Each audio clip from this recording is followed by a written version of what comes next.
it was hard for me to ask for money as an adult. Like We're not asking. We're taking. You just take it. There was a soccer field when I was growing up, Schützen Park, a German fucking hall. And they had people who, you could see 1,000 people in the soccer field. And it was covered by sheet metal. We figured out that every sheet of sheet metal, we get $140. You don't know how many nights we were on top of that roof, Right. taking a piece of sheet metal off, carrying it down the woods, and walking it to the fucking sheet metal yard, and getting $140 and splitting it 3 ways. And then taking 2 sheets down, taking 3 sheets down. And people at home are listening going, Jesus Christ, Joey, did you guys ever stop? No. I still remember being a car salesman making $10,000 a month. And at lunchtime, I would walk into the Boulder Mall and steal cross pens. When it wasn't payday, I would ask the lady, can I see those pens? And she would open up the thing and walk away. And I would take a handful of cross pens and sell them to salesmen for $20 a piece. Jesus. It never ended. Like that mentality never ended. Like I was always wheeling and dealing. You had to. Those record clubs, those Columbia House, BMG, 13 albums for a penny. So we did all these different names. They'd come to our address. You know, you don't put a social security number, so they never messed up your credit. And then we'd go to this place called the Englishtown Auction on Saturday and Sunday and just get a table. We wouldn't pay for the table. You're supposed to pay like $50 to rent the table or 30, whatever it was. And we'd just sit there, all the albums that we got, and we'd sell them. So we paid a penny. We just you just taped a penny. So and 10 put it in an cents for envelope. 100 albums? Yeah, get 13 albums for a penny. For a penny. And then you had to buy them later on, and then you just blew it off. You didn't buy them. They would send You didn't another. buy shit. Yeah, they'd send a new U2 record. Was a record a month. They go, okay, good, I got this now. And they go, we need 1386 from you. Just blow it off. You. Burn those bills. Or just, if a friend got a new apartment, we'd just get that address. What's your new address? And then we just forward all those bills there, and he'd get like 40 bills a day. And we just sell them at the Englishtown auction for like $5. And we walk away with $70. Fucking Columbia House. They were in Terre Haute, Indiana. Yeah, Terre Haute, yeah. Indiana. I knew that address by heart.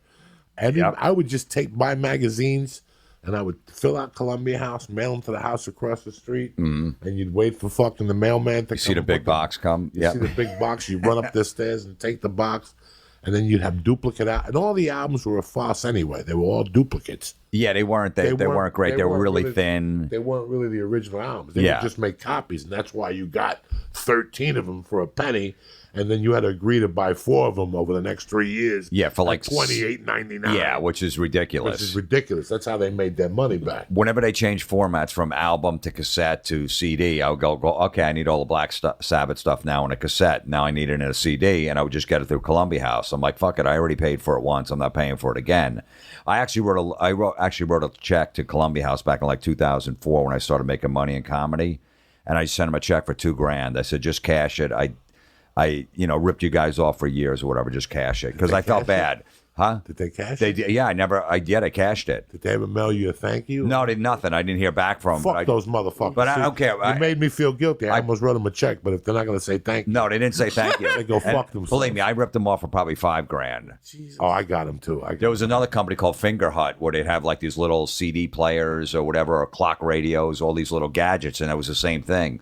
You know, you can get it for free, and then you just have to buy stuff. So me and my brother, around Christmas time, we get presents for our family, like a CD player and shit like that, and we just blow them off and never acknowledge them again.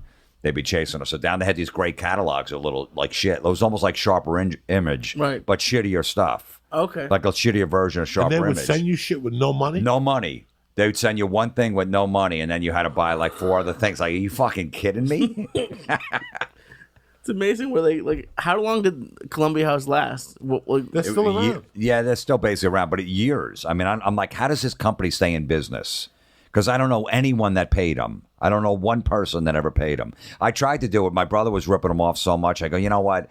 I should really just do it. I'm making a little money now. I put it in my real name, and they turned me down. I'm like, you motherfuckers. So then I just put it in Dan Marino's name. So I was a Dan Marino fan. I got 13 fucking Metallica records the next day. How crazy is that? I'm like, really? In my own name, and you're going to turn me down? I started fucking with Columbia House when I was in Catholic school. Somebody told me, yeah, just send it in. I was like, are you serious? Yeah. I think I got like American Pie. Right. Don McLean. Yeah. That was one of the first albums I got. Superfly. I got from Columbia House. I got all those albums from Columbia House the first time. Then they'd send you letters, and I'd just throw them away. Then I figured out, chuck wait them a in the second. garbage. Let me send an account to my mother. And they took it. Then I sent one to my stepfather.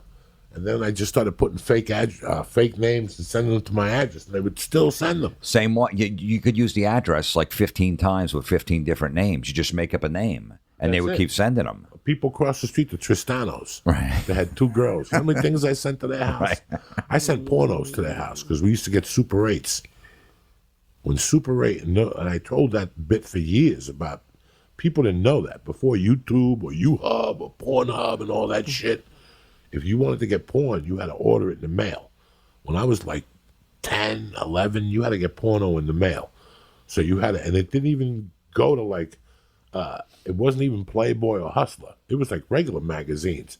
You'd go to the back and they'd have 3 pornos for $19.95, and if you order now, you get a projector. So they would send you this little mini Super 8 projector. It was called Reel to Reel or something like that. Yeah. And you had to put it in, and you had to put a sheet up, and the pornos were just god awful.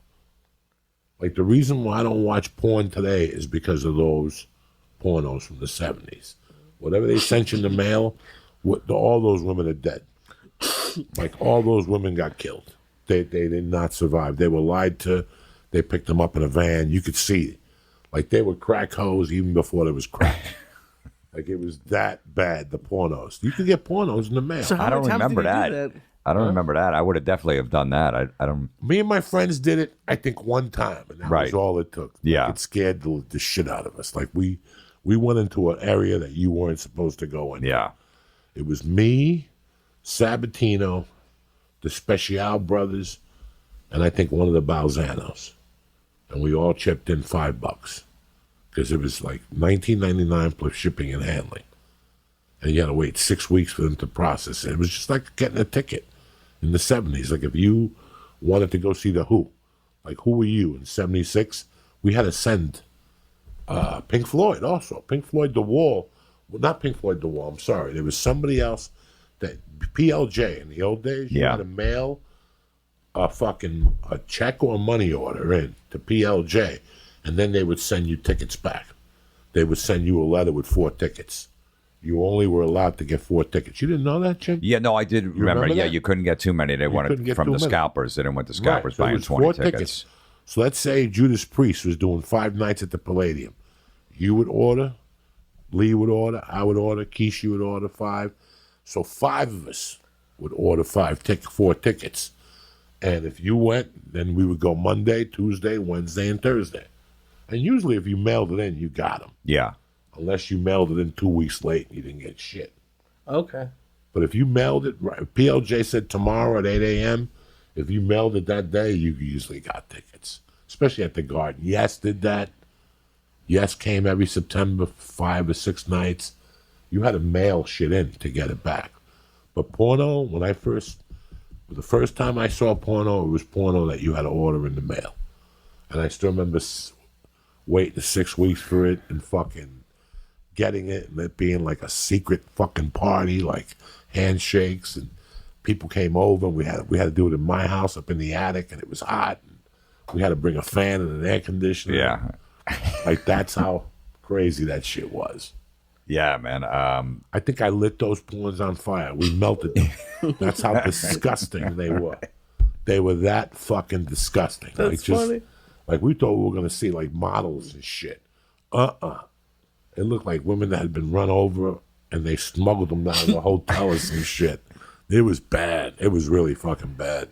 Damn. Yeah, because, I mean, you just basically had a magazine. What we do with the Columbia House stuff, if we, got it shipped to our address, I remember there's one kid in the neighborhood we all hated. He was a dick, so we just forward over to his address. Because you'd get the bill, and you would forward out a change of address and just put his address, so now all the bills would go to his house. And he didn't know who it was coming from, because I put Dan Marino down. So he had no idea it wasn't my name, so he had no idea where the shit was coming, and he'd just get stacks of bills. Fuck him. What the fuck are you giggling about? No. Why did you like him? What did he do? He did an error. I knew a second ago, but now keep going from where you told it, because then. You know that little forehead you got?